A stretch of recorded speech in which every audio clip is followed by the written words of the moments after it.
Bonjour à tous et à toutes. Nous enchaînons encore une fois sur les bascules.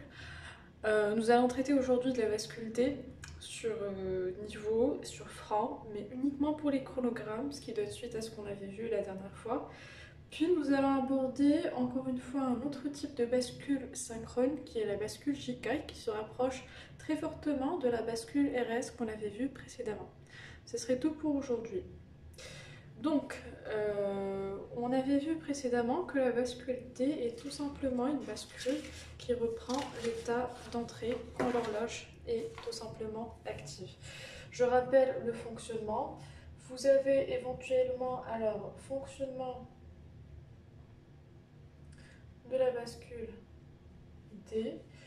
Alors la sortie QN est tout simplement égale à D, donc l'entrée D, quand j'ai une horloge en état actif. Sinon, mon QN est tout simplement égal à QN-1, donc je suis dans un état de mémorisation quand éventuellement mon horloge est en état inactif. Actif ou inactif, ceci dit que la bascule peut être en état actif par rapport à une horloge sur front ou à niveau. Donc la date de vérité, pour les deux, que ça soit sur franc ou à niveau, c'est tout simplement la même. Donc vous pourrez éventuellement remplir les deux tableaux 4.1, donc bascule D active sur niveau sur votre support de cours, ou encore celui de la page 5 qui est la bascule D active sur franc par les mêmes données du tableau. C'est-à-dire, je reprends, vous auriez alors D en entrée, vous avez H, on prendra QN bar qui se déduit directement, et puis l'état. Donc, sur un état actif de la bascule, c'est-à-dire franc montant ou franc descendant, ou encore niveau haut ou niveau bas, dépendamment de la bascule, vous avez D qui est égal à 0 ou qui est égal à 1. Je reprends la même. Alors, désolé, ça va être active ici, et puis le résultat c'est 0 ou 1. Et donc là, c'est une mise à 0, et là, c'est une mise à 1. Et puis, indifféremment de l'entrée, quand mon horloge est en état inactif, et bien tout simplement, mon QN, c'est tout simplement QN-1, donc on fait ce qu'on appelle la mémorisation. Je ne m'attarde pas tellement sur ça parce qu'on l'avait vu au niveau de la vidéo qui précédait. Voilà. Donc, pour ce qui est des chronogrammes, vous avez sur la partie 4.1, j'ai un peu anticipé en faisant les chronogrammes. Donc, vous avez éventuellement votre horloge et vous avez votre entrée. Donc, ce qui reste à faire, c'est tout simplement recenser les états de D quand votre horloge est en état actif. Donc, je suis devant une bascule D active sur niveau haut. Donc, j'identifie premièrement les états où ma bascule est active. Donc, à ce niveau-là, ici, encore là, et finalement là. Je dis alors là, D égale à 0, 0, 1, 1, 1, 0, 1, 0, 0, 1, 0, 1, 0, 1, 0, 1, 0 et 1. Donc à ce niveau-là, j'ai une horloge qui est inactive. Donc tout simplement, ce que je fais, c'est que je garde le même état de D. J'ai un état actif de ma bascule. Donc j'ai un état 0, donc 0. Donc là, c'est un état de début. Là, c'est une mise à 0. J'ai un 1, toujours en état actif. Et donc là, c'est une mise à 1. Par contre, en basculant ici, j'ai un état inactif de ma bascule. La table de vérité dit que quand la bascule est en état inactif, tout simplement, je fais de la mémorisation de QN. Donc jusqu'à ce niveau-là, je vais mémoriser l'état précédent qui est QN en 1 tout au long de l'état inactif de ma bascule. Et donc, jusqu'ici, ça va être de la mémorisation. Encore une fois, je passe de là jusqu'ici en état actif de ma bascule. J'ai un état qui est égal à 1, donc je reprends l'état de ma bascule par une mise à 1. Ensuite, j'ai un 0, donc je reprends un 0, un 1, un 0, 0, 1, 0, mise à 0, mise à 1, mise à 0, jusqu'à la fin de mon état actif. Je m'arrête ici, donc de là jusqu'ici, c'est un état inactif de ma bascule. Je ne fais que la mémorisation de mon état précédent qui est Qn-1.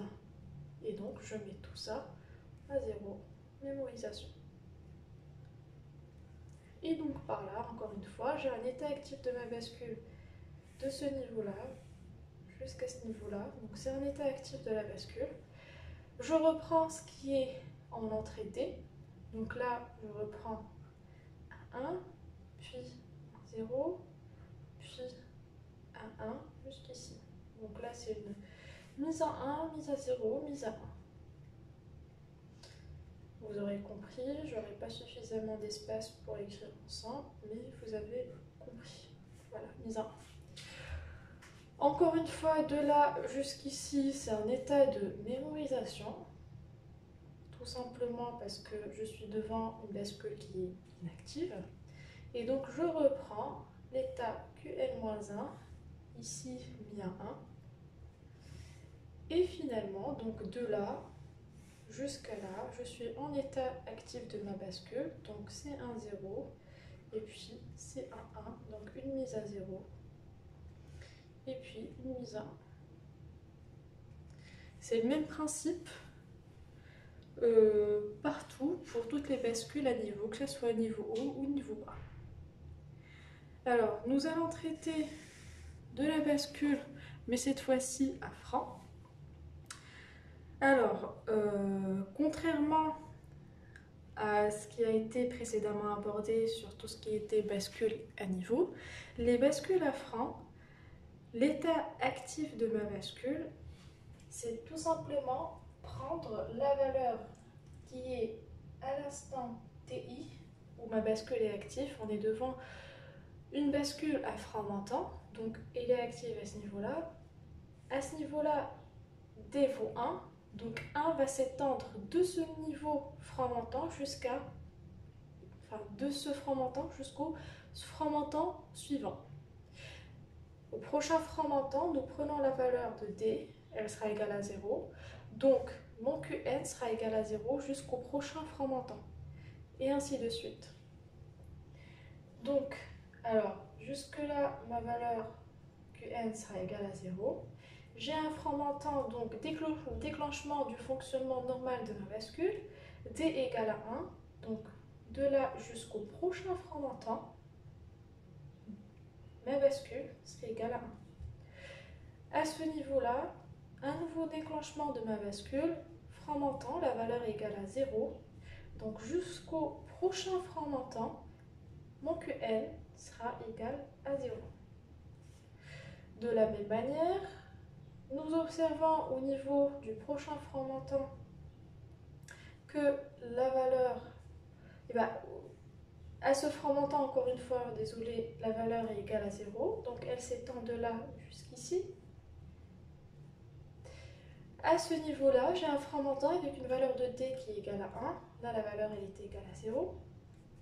Donc jusqu'au prochain franc montant, donc jusqu'ici, la valeur de ma bascule serait égale à 1. Voilà. Donc vous l'aurez compris, et c'est une petite introduction pour ce qui suit, la différence entre une bascule à niveau et une bascule à franc peut se résumer de la manière suivante. Soi-disant, j'ai une bascule D, donc quand c'est une bascule active à niveau haut ou à niveau bas, c'est pareil. Supposons ici que nous prenons les niveaux hauts. J'ai un niveau haut. Au niveau de mon niveau haut, je recense toutes les entrées. C'est-à-dire que D est égal à 0, je reprends 0, elle varie, je varie autant avec ma bascule. Et je ne fais de la mémorisation que au niveau où ma bascule soit en état inactif. Je varie autant de fois que possible pendant mon activation. Sauf que quand je suis en frein montant ou en frein descendant, la valeur prise au niveau à l'instant éventuellement de mon frein, soit disant que là la valeur est égale à 1, elle est valable jusqu'au prochain frein. C'est-à-dire je suis devant une bascule T à frein montant, la valeur qui sera prise à l'instant du frein montant sera valide jusqu'au prochain frein montant. C'est-à-dire que ma valeur ici égale à 1, jusqu'au prochain frein montant, ma bascule T sera éventuellement égale à 1 en sortie QN. Voilà. Alors, je reprends à ce niveau-là, mais avec la bascule JK. Donc, comme précédemment dit, la bascule JK, c'est une bascule qui se rapproche très fortement de la bascule asynchrone RS, qu'on avait vu précédemment.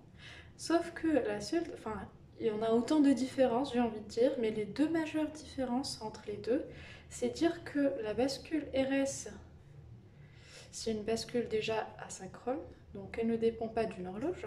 Et la bascule Chica, c'est plutôt une bascule synchrone, donc on a forcément un signal d'horloge qui l'actionne. Deuxième différence, c'est qu'on avait vu au niveau de la RS qu'il y aurait un état dit interdit ou impossible. Et il est égal à la combinaison R égale à 1 et S égale à 1. Je rappelle, pour pas trop confondre, quand c'est la RS avec des portes nains, c'est plutôt R bar égale à 0, S bar égale à 0. Ça dépend. Donc là, si vous faites avec des portes nord, si c'est la bascule R bar S bar, c'est-à-dire réalisée par des portes nains, c'est plutôt la combinaison R bar égale à 0, S bar égale à 0. Voilà. Ici, la JK, par contre, elle n'a pas de combinaison dite interdite. C'est-à-dire que la combinaison 1-1 est possible et a une sortie QN qui est valide, qu'on verra au niveau de la table de vérité. Donc quand je dis que c'est à peu près le même fonctionnement, vous allez voir ça au niveau de la table de vérité. Donc je rappelle que le fonctionnement de la bascule RS, prenant le cas simple avec des portes nord, vous avez les entrées qui sont R et S et vous avez votre sortie QN. Vous pouvez éventuellement déduire la sortie QN bar juste en mettant le complément. Deux entrées, donc 4 combinaisons possibles, 0, 0, 0, 1, 1, 0 et 1, 1. On s'est dit que là, on fait éventuellement de la mémorisation, donc N-1, et on fait de la mémorisation. 7, c'est une mise à 1. Reset, mise à 0.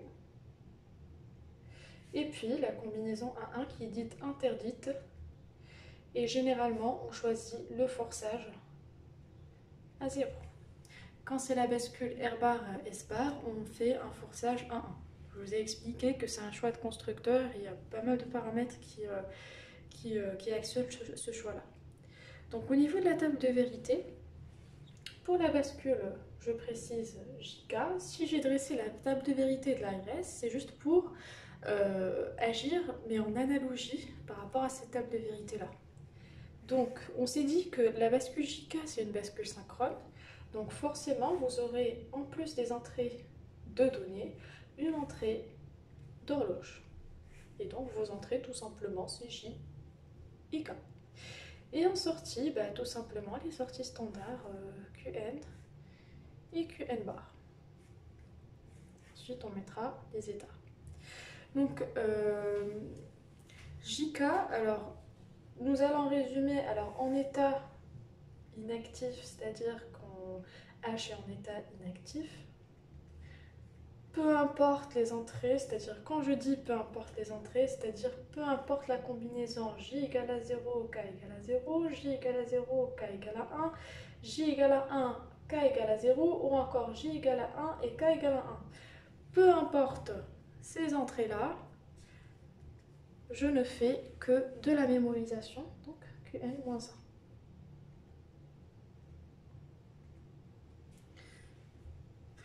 Quand la bascule est en état actif, c'est là où elle se rapproche le plus au fonctionnement de la bascule RS en porte nord.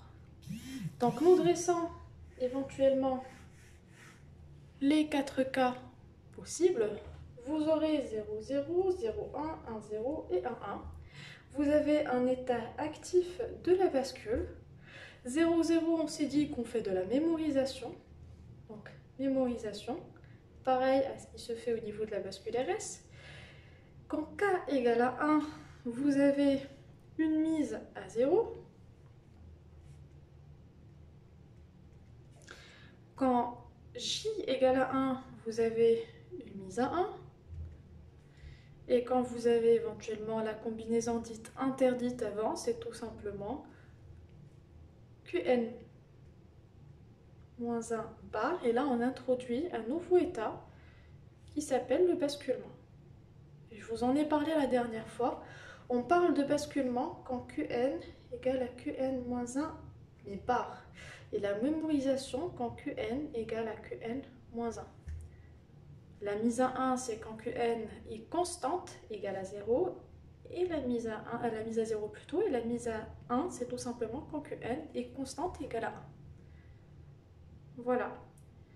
Donc, très simplement, on peut dire que la bascule JK se rapproche fortement du fonctionnement de la bascule RS, sauf que c'est une bascule synchrone, donc actionnée par état actif d'une bascule, et éventuellement, au lieu d'avoir un état qui est interdit, elle choisit éventuellement de faire un basculement, c'est-à-dire de traduire l'état Qn en Qn-1 mais bar.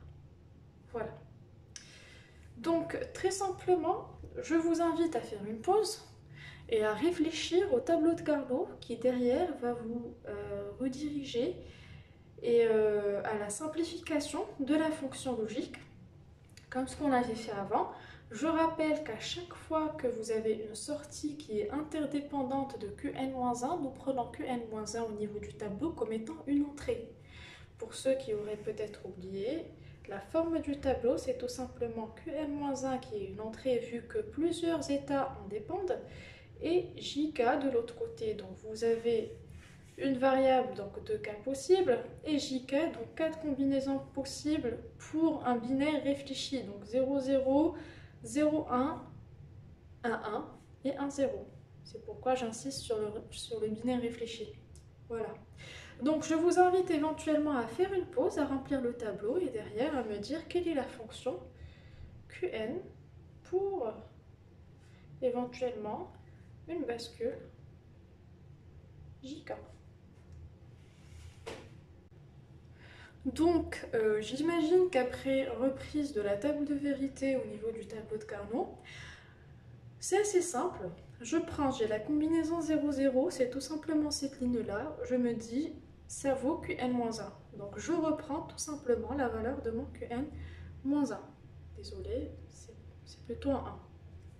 Quand j'ai la combinaison 0, 1, c'est un forçage à 0, donc 0, 0, peu importe mon entrée Qn-1, vu que pour les combinaisons 0, 1 et 1, 0, la sortie n'est pas dépendante de l'état Qn-1.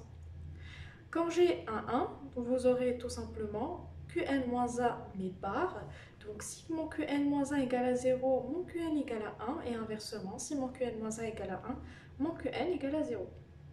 Quand vous aurez la combinaison 1, 0, donc vous avez un forçage à 1, donc éventuellement, une combinaison, vous aurez un 1. Donc, nous essayons de trouver les groupements à simplifier. Premier groupement, deuxième, et puis troisième. Donc, comme on l'avait vu avant en cours, alors ce premier groupement se pose la question, qu'est-ce qui ne varie pas? Qn-1 ne varie pas, donc c'est Qn-1. Puis, qu'est-ce qui ne varie pas au niveau des deux colonnes? C'est tout simplement le K qui est en valeur K bar. Deuxième groupement, vous avez Qn-1 qui varie, donc on ne le reprend pas. Vous avez J en valeur vraie et K bar. Et puis, vous avez le dernier, c'est dire que Qn-1 ne varie pas, mais en état faux. Et puis, qu'est-ce qui ne varie pas encore une fois? Le J, et qui est en état vrai. Donc, je vous invite aussi à penser à une simplification, si possible, de cette fonction-là. Donc, je vous invite vivement à reprendre les principes de l'algèbre de Boole pour trouver une simplification à la fonction logique qu'on vient de retrouver au niveau du tableau de Carnot et aussi penser au chronogramme pour la séance prochaine de vendredi.